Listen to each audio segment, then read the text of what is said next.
Olá pessoal, sou Luiz Souza, especialista em engenharia de segurança do trabalho e estamos aqui para estar trazendo algumas informações importantes para equilibrarmos todo o treinamento envolvendo máquinas, equipamentos e ferramentas manuais.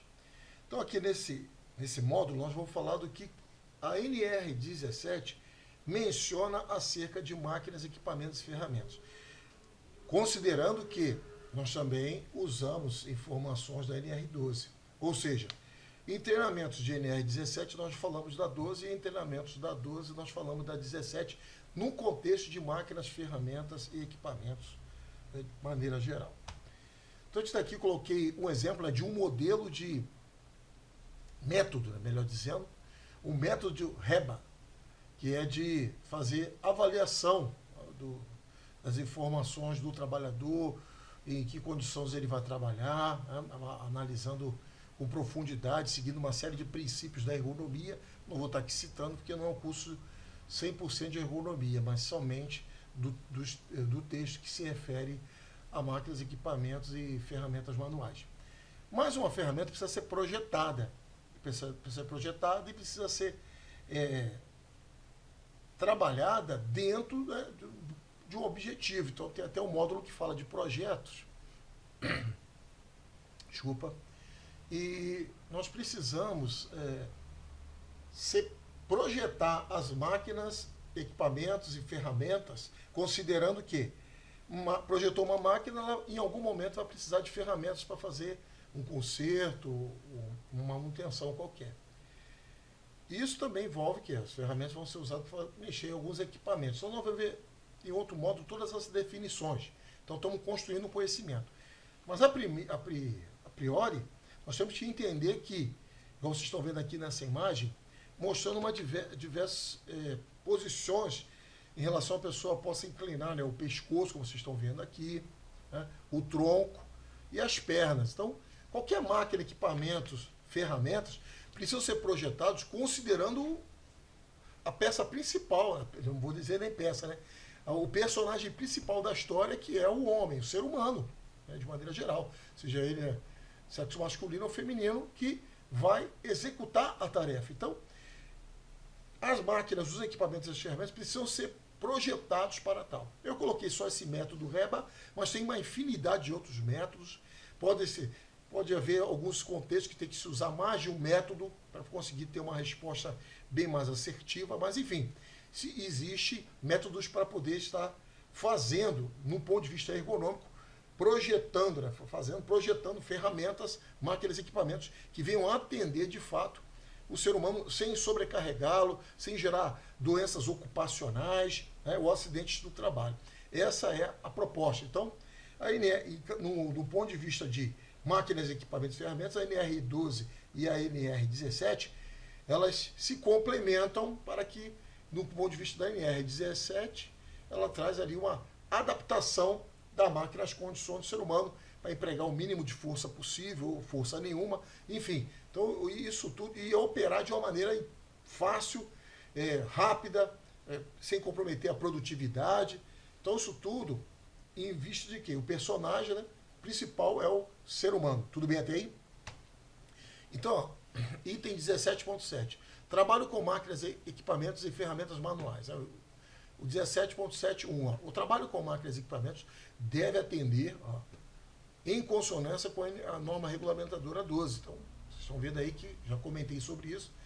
A NR12 ela trata objetivamente de máquinas e equipamentos. A gente sabe que máquinas e equipamentos têm em quase todos os processos produtivos, processos de trabalho, além das demais disposições da CNR, aos aspectos constantes neste capítulo. Aí a gente vê o 17.7.2, os fabricantes de máquinas e equipamentos devem projetar, já comentamos um pouco, e construir os componentes, como monitores de vídeo, sinais de comando, de forma a possibilitar a interação clara e precisa com o operador, objetivando reduzir possibilidade de erros possibilidade de erro de interpretação ou retorno de informação.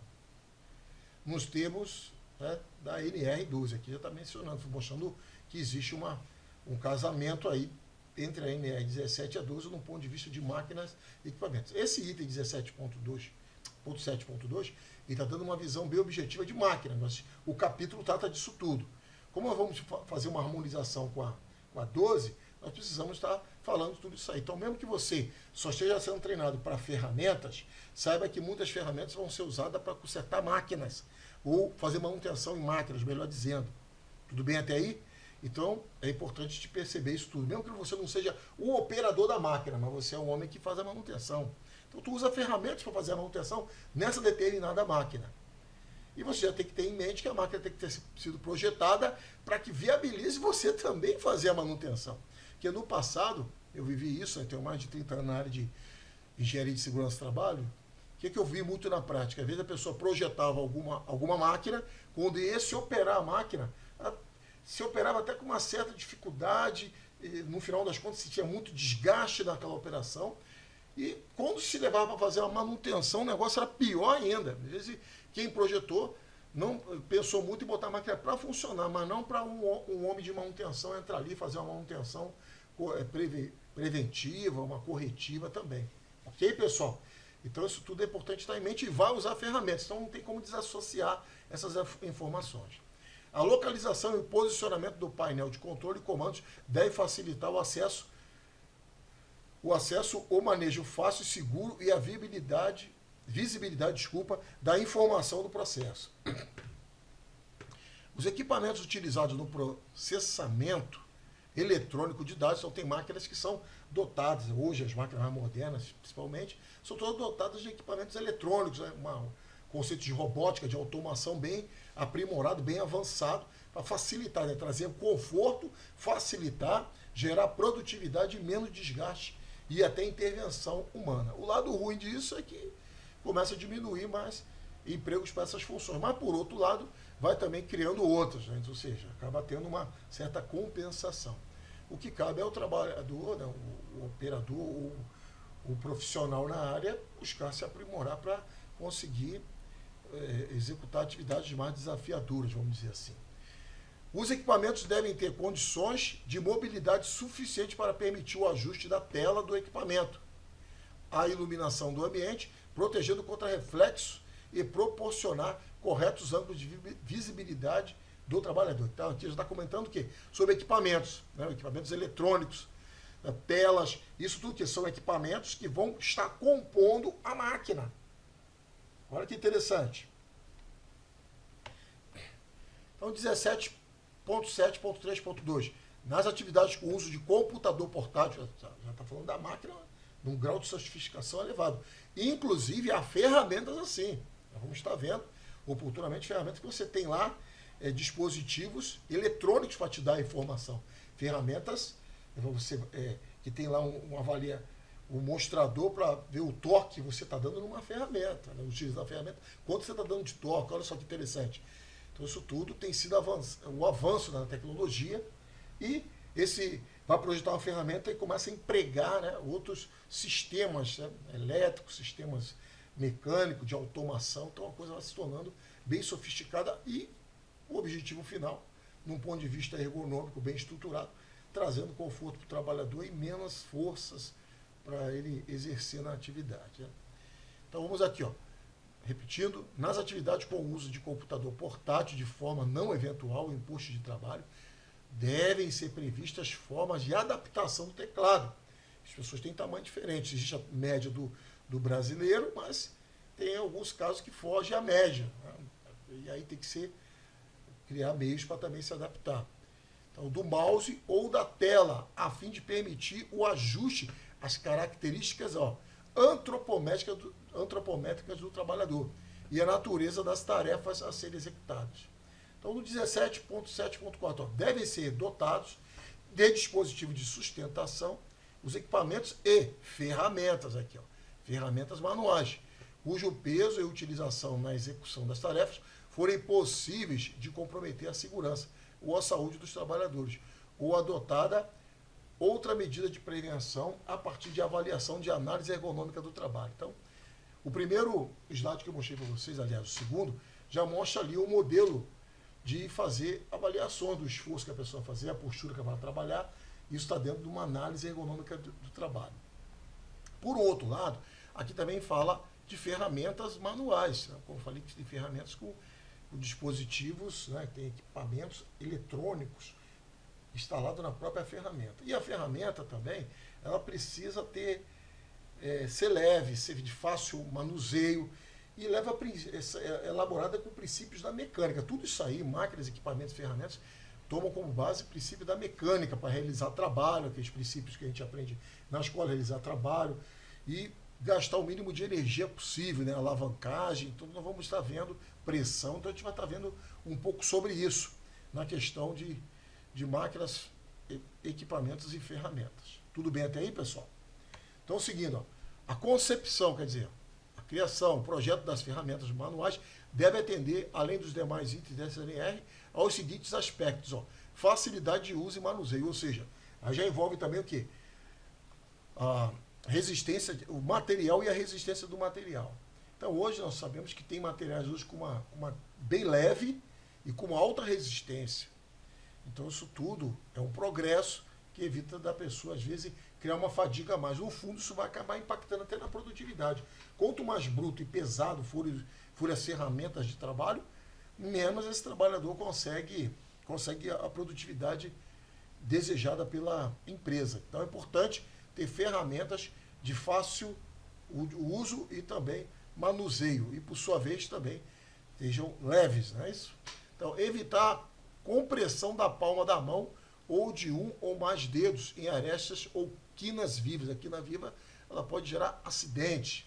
Então, isso tudo, além de seguir os aspectos determinantes, os itens determinantes da NR 17, necessário se faz também seguir esses aspectos que estamos mencionando. Item 17.7.6. A organização deve selecionar as ferramentas manuais para que o tipo, formato e a textura da empunhadura sejam apropriados à tarefa e ao eventual uso de luvas. Né? Olha só que interessante. Então, quem vai projetar não pode simplesmente ficar dentro de uma sala projetando uma ferramenta até baseada em sua experiência. É preciso estar lá no campo, ver a operação, analisar a operação, ver análise de ergonômica do trabalho, verificar bem como é que o trabalhador executa a tarefa, qual é a frequência dessa tarefa. Então, tudo isso aí tem que ser informado. E, além disso tudo, se for trabalhar com eletricidade, aí já tem que ter isolamento, a ferramenta tem que ser apropriada para esse tipo de cenário, né, esse tipo de interação.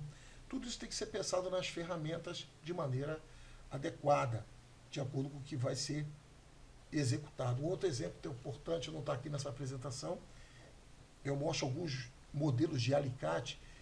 Somente dentro do projeto do alicate, eu falo mais isso aí no curso de gestor para a parte de ergonomia. Não é o caso aqui, você que é um operador ou um mecânico que utiliza as ferramentas, né, conserta e utiliza ferramentas, faz manutenção. Ali eu mostro o projeto, as diferenças dos alicates, simplesmente por causa da sua posição geométrica, já gasta menos energia para fazer o uso. Então, quer dizer, é muito importante ter isso no projeto. E a empresa, quando for comprar as ferramentas, ela tem que estar com esse tipo de pensamento, envolver o pessoal de segurança também para comprar as ferramentas que sejam adequadas e, inclusive, treinar essas pessoas a utilizar a ferramenta. Quando fala de ferramenta, a pessoa tem uma ideia muito, vamos dizer assim, simplista, acha que não precisa de treinamento. Mas precisa sim ter treinamento, porque a ferramenta você vai utilizar para consertar máquinas e muitas das vezes equipamentos, ok? Finalizamos aqui, pessoal. Em caso de dúvida, me encaminhe suas dúvidas, que estarei respondendo com brevidade. Bons estudos e até a próxima. Agora as orientações finais. As orientações finais a gente pede, lembrando vocês que cliquem em Logoff para poder sair do curso. Não clique no X, clique no Logoff para finalizar, tá ok? Para a gente registrar a sua saída. Verifique se tem alguma tarefa pendente ou se não tem tarefa nenhuma a ser realizada, ok? Realize a avaliação do curso e depois você responda a pesquisa de satisfação e solicite o seu certificado, tá bom? Muito obrigada.